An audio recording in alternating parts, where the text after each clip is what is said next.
stood for so long. And I climbed up there, and I listened to the bullets whiz right by my head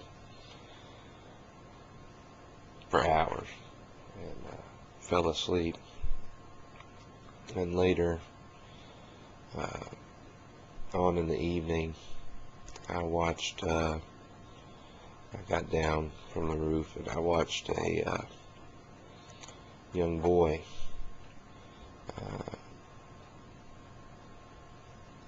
come over to some trees that were nearby, and it was dark, it was dark in those hills. And one of the other people that was out there, a young girl, she came up, and she was walking out to go, I guess out to go to the bathroom. And this teenage boy, he threw her on the ground, and he had his way with her, just like that. And she knew better than to scream. The boy was carrying his rifle, and that was kind of the way things carried out there. So the day after that, I was taken out of there. I may have been there for a couple of days. Long time ago to have to remember. But the woman that brought me there, she took me out, and she took me to a surgeon, and he fixed me up apparently. So I walked around for 2 days with a whatever lodged in my skull, and I watched battle and learned to hate the ignorant people of this world for the way they carried themselves out. And anybody that lives here ought to be afraid. You ought to live in some tremendous amount of fear, because people don't really get scared until they're hurt. Until somebody's breaking your knuckles or shooting at you, you live your life with a moderate amount of comfort. And I would gather that, just a theory here, but I would gather that a lot of the people that have disappeared out of this country, and people disappear every day, they're going on the missing persons list, adults and children.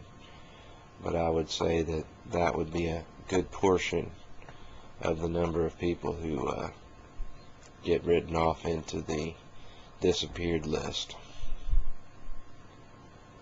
They're never heard from again. They're just militia groups all over the country, and places like Ruby Ridge and Waco. Maybe something similar was happening there, and Waco even in the name of God. So you can see that we're not often told exactly what it is. We just know that the government stepped in, and we all go, ooh, better not do that. But it does happen, and there's no way to watch. There are huge expanses of land in this country that are don't have roads on them, especially hilly areas. It's very expensive to build roads on hills, and there's not often a good place to even put a road on hills. And there are many hilly areas, and it's just harder to keep up with what's going on. And I can tell you, just from what I learned out there in those few days with the militia, a person can disappear in 100 square yards or less if they're really good. Once the trap is set, a person that happens to be going past can just disappear. So this is the United States, and this is how a lot of people carry out their business here. And men pay lots of money to protect themselves, and they pay even more money if they're callous and they're cruel, they pay money to trade off human life like sheep.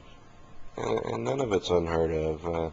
No, there was never a civil war. No, nobody ever got sold into slavery. I'm just letting you know, and I think that people should know, and I think that our own security here in this country is it's a fallacy. We think we have it, but we really don't. And there are militias all over the country, I'm sure. And I'm sure many of them carry out their actions. Maybe the ones that end up on the news are the ones that are having higher count of missing persons. I don't know. It's difficult to go into a place like we've seen with Vietnam and go off in the woods and try to fight a battle. You know, whoever is the native has got the upper strength, which is probably why people go off and do these things. But it's real, and this is our country, and this is how people do here. I wish that somebody would address the issue and say something and try to go above and beyond saying something and give us some good canvas from up above to show what's going on down on the ground to the American public. I think we ought to see. I think a lot of those high-tech satellites up there ought to give us images. I think they ought to show. Somebody disappears, well, we know where they were at the day before, we can see where they went to. And I think that would be a good plan. It's terrible what happened out there. Very terrible. And I fear that some of those now old men or older men would find me and shut me up.